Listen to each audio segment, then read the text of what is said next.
नमस्कार, आप लाइव बिहार देख रहे हैं। मैं हूं राजमोहन तिवारी। बिहार पुलिस में बम्पर बहाली का रास्ता साफ हो गया है। आपको बताएं कि पिछले दिन मंगलवार को नीतीश कुमार की अध्यक्षता में कैबिनेट की बैठक हुई, जिसमें 75,544 पुलिस कर्मियों की बहाली का रास्ता साफ हो गया, यानी कि कैबिनेट ने मुहर लगा दी। जब से बिहार में महागठबंधन की सरकार बनी, उसके बाद से ही लगातार ये सवाल उठ रहे थे कि ये नई सरकार केवल और केवल युवाओं के आंखों में धूल झोंकने का काम कर रही है। नियुक्ति पत्र बांटकर नई बहालियां नहीं आ रही हैं। तेजस्वी यादव पर भी सवाल उठ रहे थे कि पहली कैबिनेट की बैठक में ही 10 लाख नौकरियां देने का जिन्होंने वादा किया, क्या उनके कलम की स्याही सूख गई है? आखिरकार इतने महीने बीत जाने के बाद भी क्यों नई बहालियां नहीं आई? लेकिन अब महागठबंधन की इस सरकार ने बिहार पुलिस की सबसे बड़ी बहाली निकाली है। 75,544 पदों पर बहाली होने वाली है। कैबिनेट की बैठक में इस पर मुहर लग गई है।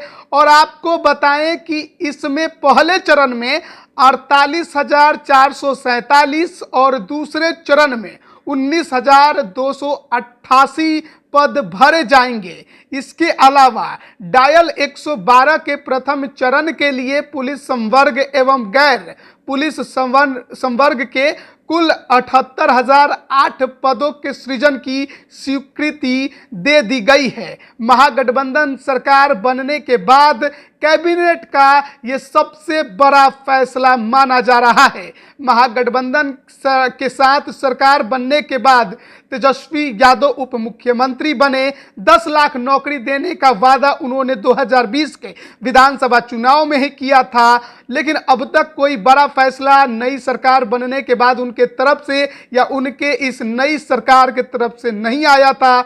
लेकिन ये जो फैसला आया है, ये बहुत ही अहम और महत्वपूर्ण फैसला माना जा रहा है। बिहार पुलिस की सुदृढ़ीकरण और जनसंख्या के अनुपात में आवश्यकता आधारित पुलिस की सीधी नियुक्ति की जाएगी।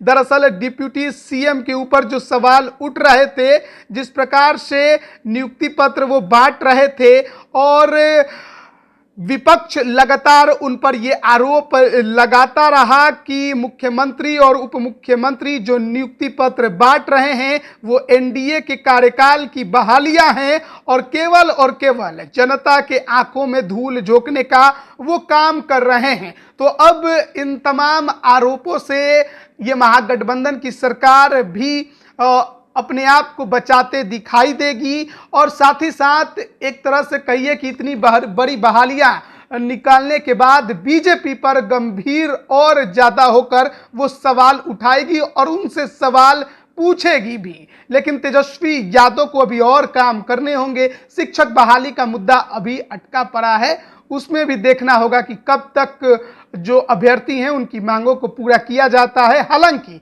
अब जिस प्रकार की खबरें हैं उसके अनुसार शिक्षा विभाग में बहाली को लेकर काम जो है वो शुरू हो गया है।